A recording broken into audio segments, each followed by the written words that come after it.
জনাব মেজবাউল আজম সওদাগর, আপনার কাছে আমরা যে জিনিসটা জানতে চাইব সেটি হলো যে এই যে চতুর্থ সংশোধনী হয়ে গেল, তখন সংবিধান এবং রাষ্ট্র ব্যবস্থার কি কি ধরনের পরিবর্তন চলে আসলো?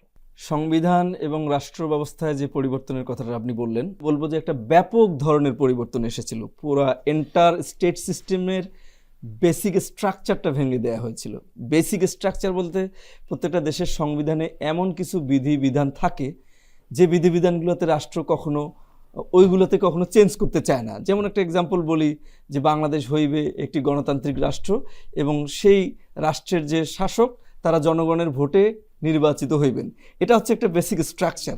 কোনো রাষ্ট্র কখনো এই কথা বলতে পারে না একজন ব্যক্তি ভোট ছাড়াই তিনি নির্বাচিত হইবেন এবং তিনি একটা আজীবন সময়ের জন্য বা আনলিমিটেড সময়ের জন্য তিনি রাষ্ট্রপতি থাকবেন।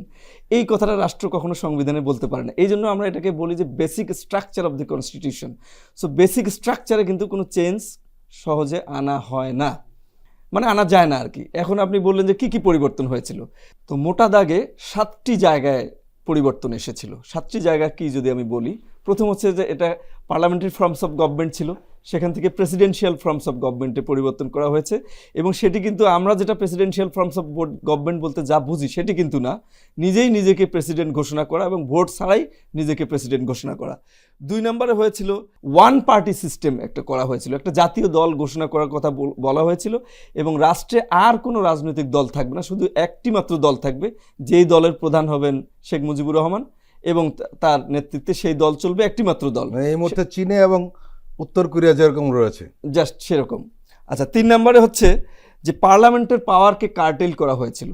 মানে প্রেসিডেন্সিয়াল ফর্ম অফ গভর্নমেন্ট থাকলেও তো একটা পার্লামেন্ট থাকে, কিন্তু সেই পার্লামেন্টের কোনো পাওয়ার বলতে একবার জিরো বলা হয়েছিল। এই জিরোটা কি সেটা ব্যাখ্যা করব আমি পরে। পার্লামেন্টের কোনো পাওয়ার নেই, পার্লামেন্টের পাওয়ারটা কার্টেল করা হয়েছিল। তারপরে আপনার জুডিশিয়ারি যদি বলেন আপনি, যে জুডিশিয়ারিতে একটা পরিবর্তন আনা হলো এরকম যে জুডিশিয়ারির জাজদেরকে যে নিয়োগ করা হয়, সেই জাজদেরকে সংবিধানে বলা ছিল যে রাষ্ট্রপতি প্রধান বিচারপতিকে নিয়োগ করবেন এবং অন্য বিচারপতিদেরকে প্রধান বিচারপতির সাথে পরামর্শক্রমে তিনি নিয়োগ করবেন। সেই বিষয়টা তিনি ডিলিট করে দেওয়া হলো এখানে, মানে বিচার বিভাগে এই ধরনের একটা বড় পরিবর্তন আনা হলো। তারপর সবচেয়ে ইন্টারেস্টিং বিষয়, একটা দেশের মানুষের যে ফান্ডামেন্টাল রাইটস বলে একটা বিষয় থাকে আর কি। আপনি জানেন আমাদের সংবিধানে 18টা ফান্ডামেন্টাল রাইটসের কথা তখন থেকেই 72-এর সংবিধান থেকেই বলা হয়েছিল। এই রাইটসগুলোকে স্টপ করা হয়েছিল, ফান্ডামেন্টাল রাইটস বলে কোনো কিছু নাই। ইন এডিশন ফান্ডামেন্টাল রাইটসকে এনশিওর করার জন্য বিচার বিভাগকে যে পাওয়ার দেওয়া হয়েছিল, যে একটা মানুষ মৌলিক অধিকার যদি লঙ্ঘিত হয় তাহলে সেটা বিচার বিভাগ যে সেটাকে প্রোটেকশন দিবে, সেই বিচার বিভাগের সেই ক্ষমতাটাকেও রহিত করা হয়েছিল। তারপরে হয়েছিল যে লোকাল গভর্নমেন্ট বলতে বোঝানো হচ্ছে যে লোকাল পিপলরা লোকাল বিষয়ে তাদের ডেভেলপমেন্টের জন্য তারা ডিসিশন মেকিং প্রক্রিয়া অংশগ্রহণ করবে। দিস ইজ ডেমোক্রেসির ফান্ডামেন্টাল একটা ভ্যালু, যে লোকাল পিপলরা স্টেট ডিসিশন মেকিং প্রক্রিয়ায় পার্টিসিপেট করবে। এই যে বলা হয়েছে সংবিধানে এই কথাটা, এই অপশনটা ডিলিট করে দেওয়া হয়েছিল। রাষ্ট্রীয় ডিসিশন মেকিং প্রক্রিয়ায় জনগণের কোনো অংশগ্রহণ থাকবে না।